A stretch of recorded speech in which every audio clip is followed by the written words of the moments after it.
Boa tarde, amigos da Rede Global de Comunicação, Conhecimento é Poder. Primeira vez desde ontem que eu acerto, de primeira, falar Rede Global. Impressionante, né? Ai, meu Deus. Bom, prazer enorme estar aqui com vocês e a gente vai estar com a presença da nossa queridíssima Liliana Prados, né? Essa pessoa super simpática, inteligente, que vai trazer para nós educação disruptiva. E é um tema bem interessante porque vai ter pautas e pautas e mais pautas, a gente não vai poder falar disso aqui por muito tempo, porque envolve muitas coisas essa questão da educação, né? E quando se fala de educação, a gente imagina que está mexendo com uma quantidade de pessoas muito grande. É interessante a história da Rede Global, contando a história da educação, nós aprendemos muitas coisas sobre a educação, de como ela foi desenvolvida, com qual objetivo. E agora a gente vai entrar num aspecto e num espectro muito interessante para onde a educação está indo. Se você perguntasse às pessoas aí fora, para onde a educação está indo? Muitas pessoas iriam entrar em termos políticos, em termos econômicos, mas a maioria das pessoas não sabe responder essa pergunta, sabia? Para onde que vai a educação? Porque os padrões na mente das pessoas ainda são os mesmos padrões.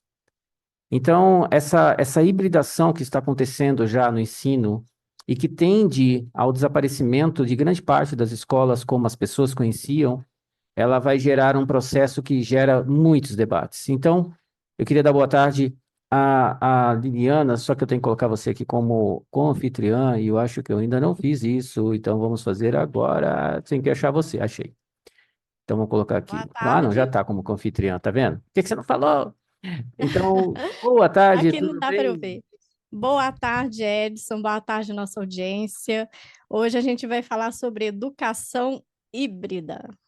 Eu acho que a palavra educação é muito familiar, né, para todos nós, mas híbrido nem sempre é uma palavra familiar. Híbrido quer dizer uma mistura. E hoje a gente vai ver de que é essa mistura. Exatamente. Edson. Nós vamos estar falando exatamente sobre esse tópico que é muito importante para todo mundo, afinal de contas, as pessoas têm filhos, têm netos, têm a preocupação com o futuro, têm a preocupação com o presente, têm a preocupação com tudo. É interessante dizer que nos mundos onde a tecnologia está mais à frente, é óbvio que lá as pessoas já estão se adaptando. E essas coisas que aconteceram recentemente, nos últimos anos, elas já vieram para fazer essa quebra e para instituir um novo processo. Isso que está acontecendo não é à toa. Bom, aliás, a rede sempre falou, nada acontece por acaso. As pessoas acham que são acasos, não são acasos. São coisas muito bem pensadas, elaboradas por anos e depois são implementadas dentro do sistema. Você não pode simplesmente sair fazendo tudo de uma hora para outra, mas de certa forma nós estamos vivendo isso. As coisas estão acontecendo muito rápido, então essa nossa conversa sobre a educação híbrida, ela é bem interessante. Eu vou deixar você então, Liliana, iniciar, e aí depois eu faço algumas introduções aqui, a gente vai trocando uma ideia, tá? Você pode fazer pergunta para mim, eu faço para você, a gente vai conduzindo aqui. Começa com você. Qual foi a tua visão no início, fazendo a tua pesquisa, sobre a educação híbrida, no que você conseguiu captar de pontos positivos e de pontos negativos? Sim. A educação híbrida, ela vai fazer uma mistura entre a educação online e a educação presencial.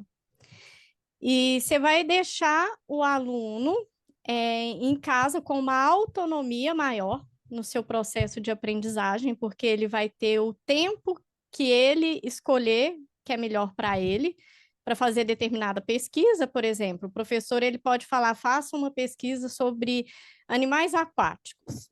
Aí ele vai chegar em casa, cada aluno vai fazer a sua pesquisa online e como seres individuais, cada um vai pesquisar de uma forma, um pode pesquisar pelo chat GPT, o outro pode pesquisar pelo Google, outro aluno por vídeos do YouTube, um outro achou um podcast legal, e eles vão reunindo, eles vão aprendendo aquilo em casa.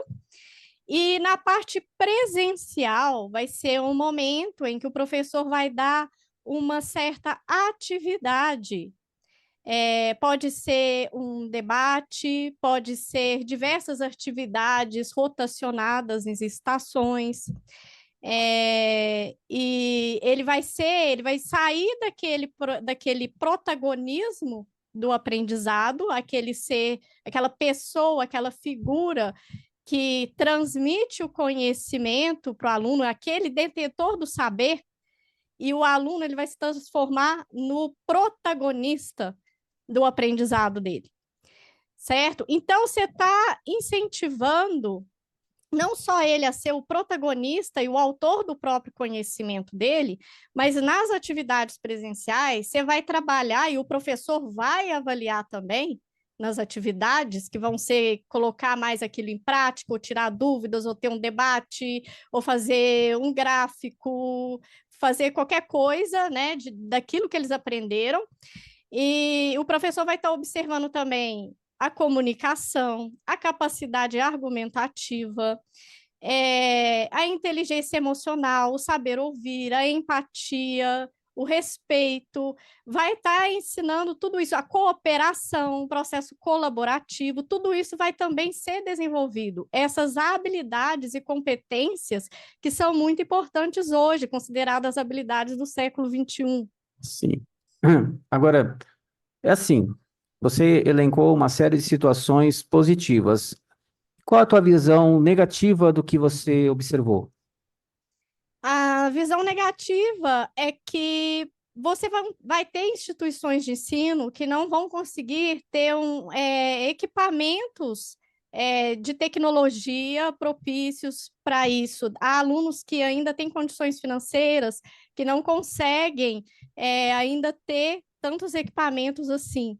Então, aí teria que ver aquilo que realmente cabe na realidade daquela instituição de ensino.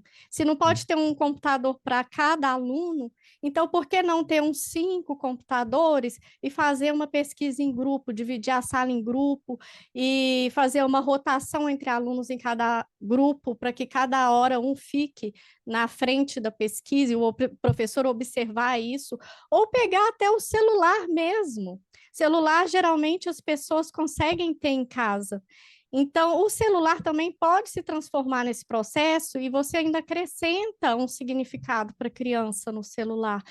Aquele celular vai ganhar também um significado de aprendizado escolar, né? É. Mas aí eu te pergunto o seguinte, eu te faço a seguinte colocação. É, aqui, observando e analisando as coisas como elas ocorrem, e se você pegar, abrir o espectro, porque rede global, a gente tem que fazer uma análise ampla, né? Macro, sempre macro.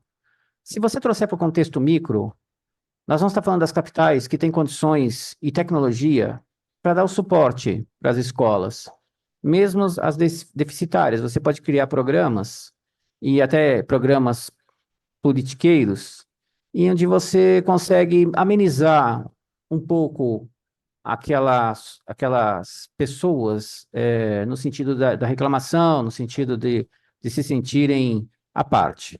Mas e quando você abre o espectro e você observa que existem pessoas de classe muito baixa, muito pobres, existem países inteiros pobres. Olha só, 2024, e ainda temos uma divisão entre países que têm uma tecnologia avançada e países que não possuem nada. 2024 nós estamos falando.